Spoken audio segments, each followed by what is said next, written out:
আমার মনে হয় এই পাওয়ার যেটা আজকে 16,000 মেগাওয়াট, 16,000 কোটি টাকা খরচা করে, বিশেষ করে 1600 মেগাওয়াটের যে unit critical coal base thermal power plant, JSW আজকে এটা ইনাগুরেশন হলো, ফাউন্ডেশন লে হলো।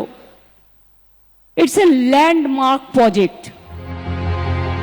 জিন্দালদের পাওয়ার প্ল্যান্টের শিলান্যাস শালবনীতে। উৎপাদিত হবে বিপুল পরিমাণ বিদ্যুৎ, সম্ভাবনা লালমাটির জেলা ঝাড়গ্রামে বিপুল কর্মসংস্থানের।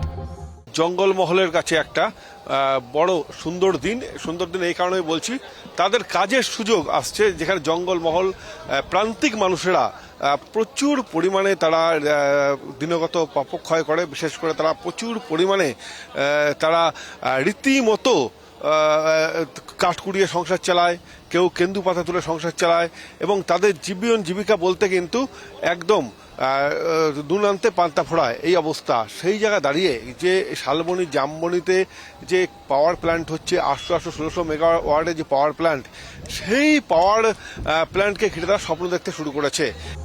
বস্তুত শিল্প গড়ে ওঠা মানেই কোনো এলাকার চেহারা বদলে যাওয়া। তার মধ্যে আবার ইন্ডাস্ট্রিয়াল পার্ক তৈরি করতে পারে জিন্দালরা। এই আবহে আশায় বুক বাঁধছেন শালবনীর মানুষ। আশা করছেন বদলাবে এলাকার চেহারা, দৈনন্দিন যাপন।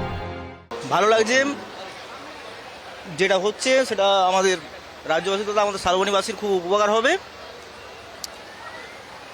বেকারদের চাকরি হবে কি? অবশ্যই হবে। নতুন প্রজেক্ট হচ্ছে মানে এখানে নতুন নতুন কর্মসংস্থান ঘটবে। হ্যাঁ, অবশ্যই ঘটবে। যেখানে এত বড় একটা পাওয়ার প্ল্যান্ট হচ্ছে সেখানে বেকাররা আসবে, বেকারদের এখানে বেকাররা এসে চাকরি টাকরি পাবে। অবশ্যই। আপনাদের কি সুযোগ মিলবে কাজে? অবশ্যই। আমরা তো এমনিতে গ্রামীণ সম্পদে কাজ করি, যদি মিলে ভালো কাজ তা অবশ্যই আমরা করব।